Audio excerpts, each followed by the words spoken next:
안녕하세요. 저는 평범한 회사에 다니고 있는 30대 중반의 여자입니다.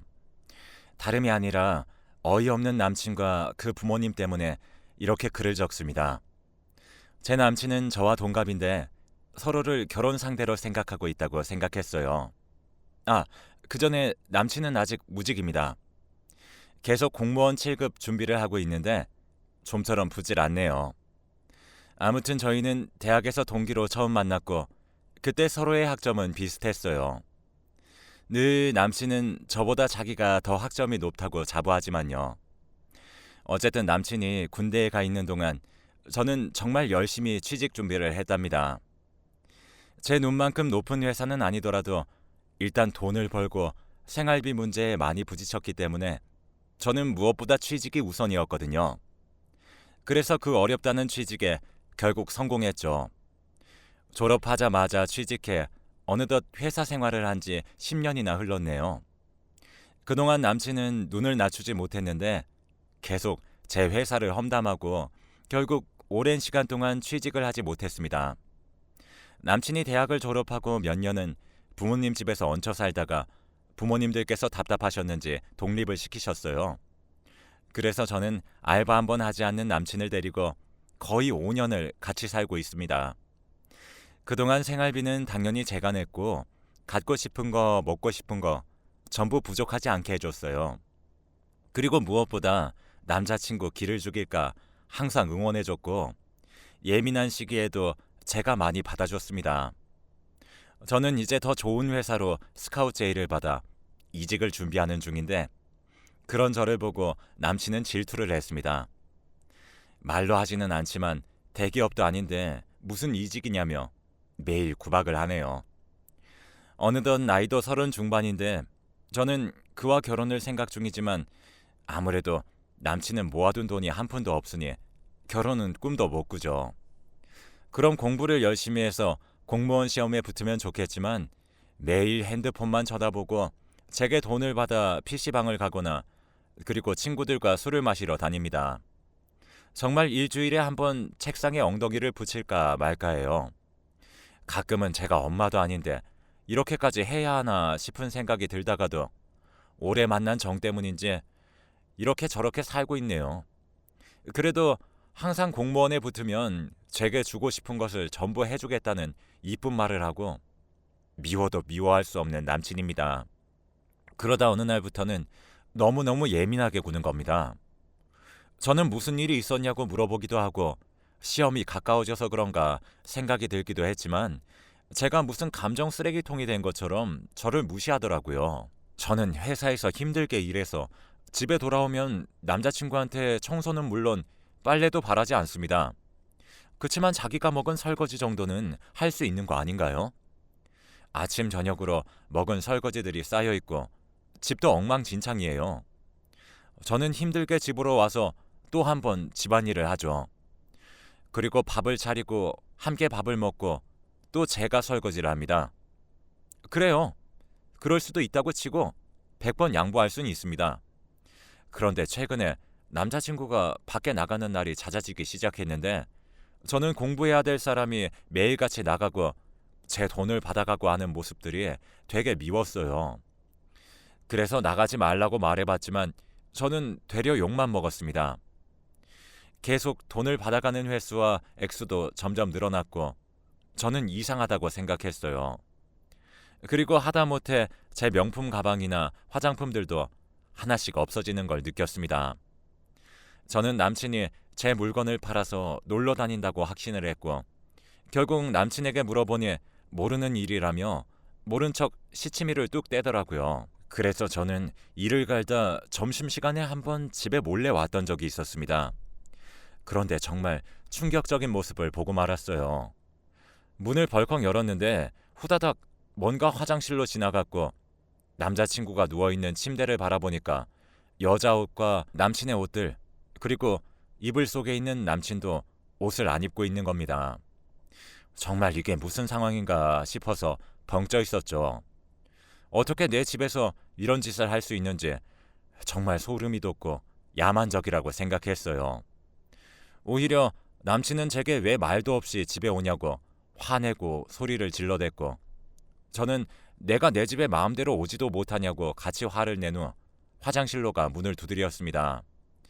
남친은 저를 필사적으로 말렸는데 정말 그 모습조차 정떨어지고 싫더라고요. 그 여자는 화장실 문을 잠궈서 끝내 제 발로 나오지 않았고 저는 남자친구에게 집안의 물건들을 던지면서 당장 내 집에서 나가라고 했습니다.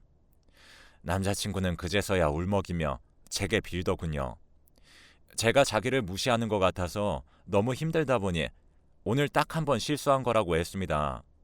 저는 이 상황들이 너무나 어이없어서 웃겼고 무릎 꿇고 빌고 있는 남자친구와 또 화장실에서 나오지도 나가지도 못한 채 꼼짝없이 갇혀버린 여자까지 너무 이 상황이 우스꽝스럽더라고요. 저는 그냥 다 필요 없고 그 여자에게도 아무런 책임도 묻지 않을 테니 그냥 옷 챙겨서 나가라고 했습니다. 그저 제 남친이 미친놈이라 일이 이렇게 되었다고 그러니 여자는 수건으로 몸을 가린 채 쭈뼛쭈뼛 화장실에서 나왔죠. 얼굴을 보니 저보다 한참은 어려 보였고 주섬주섬 옷을 챙겨 입고 나가려고 하는데 갑자기 제 명품 가방이랑 화장품을 저 여자가 아무렇지 않게 집어서 가져가는 겁니다. 그래서 저는 너무 놀라서 그거 왜 가져가냐고 남의 물건 훔치는 거냐면서 들어오라고 했습니다. 그런데 남친이 갑자기 쟤는 아무 잘못이 없다며 자기가 다 변상한다고 하는 게 아니겠어요. 내 돈이나 빌려 쓰고 사는 놈이. 그래서 저는 너 당장 100만 원은 있냐? 100만 원이 뭐냐? 가방하고 화장품 합치면 최소 500이라고 말하니 쥐 죽은 듯 조용하더라고요.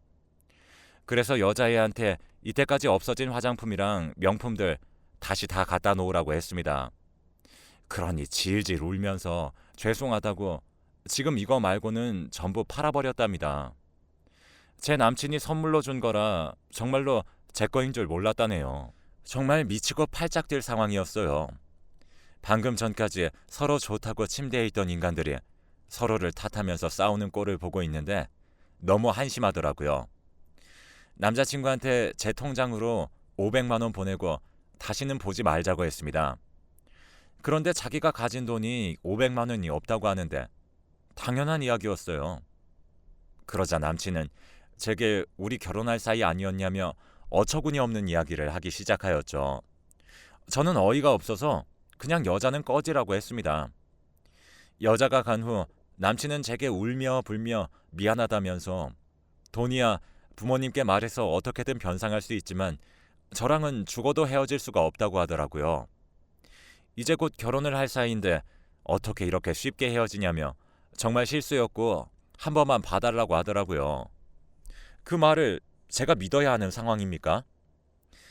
저는 그래도 너무나 사랑했고 오래 만났던 남자라 정이란 정은 다 들었는데 이제 와서 다른 여자한테 한눈이나 파는 사람이라고 생각하니 눈이 돌아버려서 그날 남친을 정말 많이 팼습니다. 남친 꼴은 엉망이 되었고 저는 그대로 그냥 나가라고 했더니 주섬주섬 옷을 입고는 나가더라고요. 저는 그 엉망인 집에 혼자 남았습니다. 내가 이제껏 이런 남자를 사랑했고 이런 광경을 보고도 바로 내치지 못하고 눈물이나 흘리는 제가 너무 한심했습니다.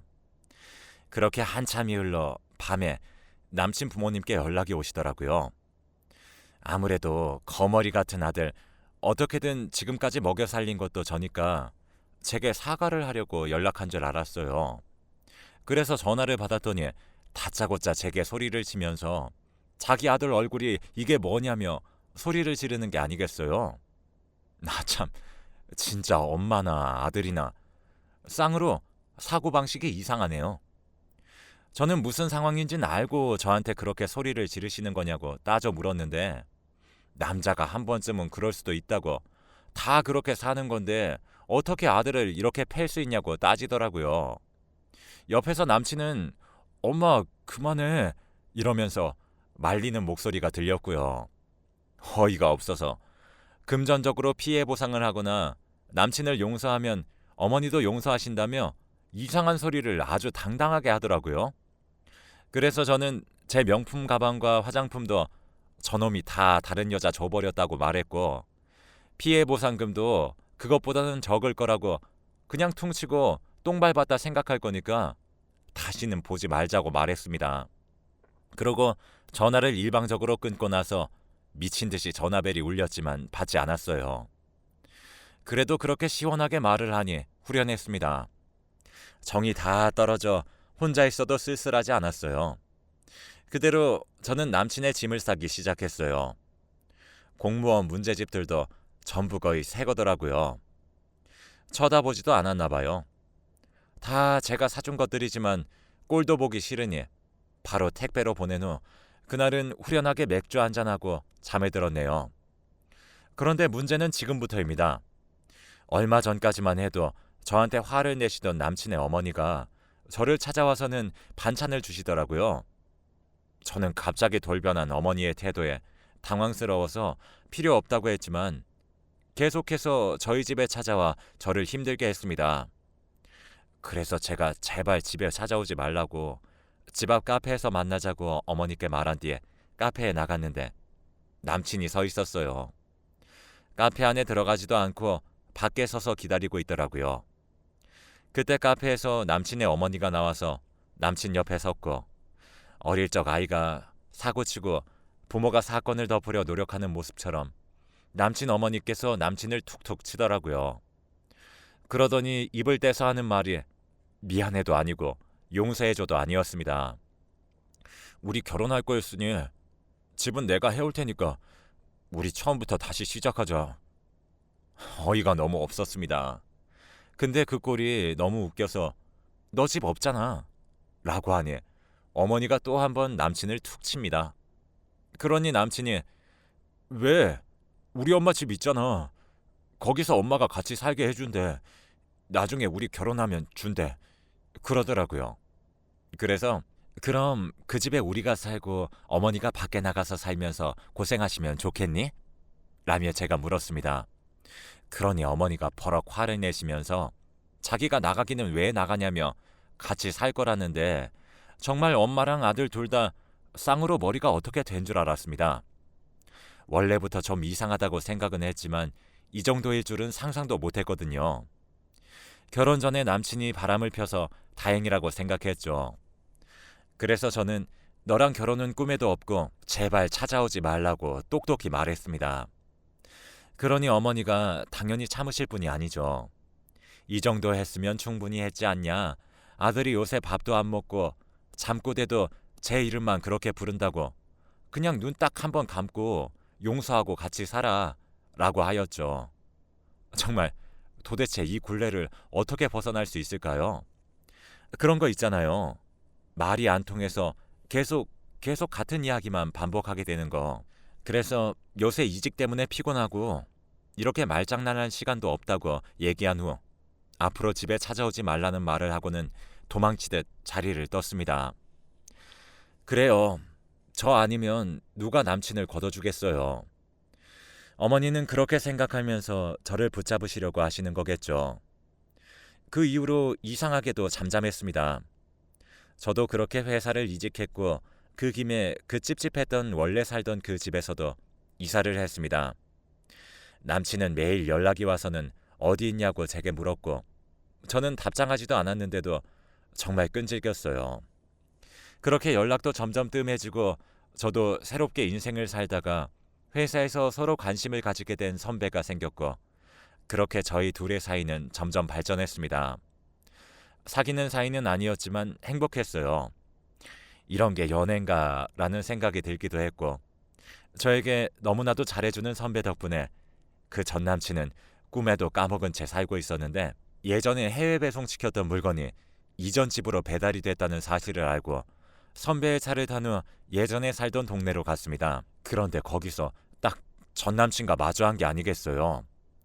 선배와 저는 택배물을 찾고 제가 알고 있는 근처 맛집으로 갔는데 어떻게 저희를 봤는지 저를 딱 보고는 전 남친은 바로 가게로 들어왔습니다. 그러고는 선배 멱살을 잡고는 이 새끼 누구냐며 욕이란 욕을 해대길래 저는 말리다 바닥으로 고꾸라졌네요. 선배는 전 남친을 뿌리치고는 저를 부축했습니다.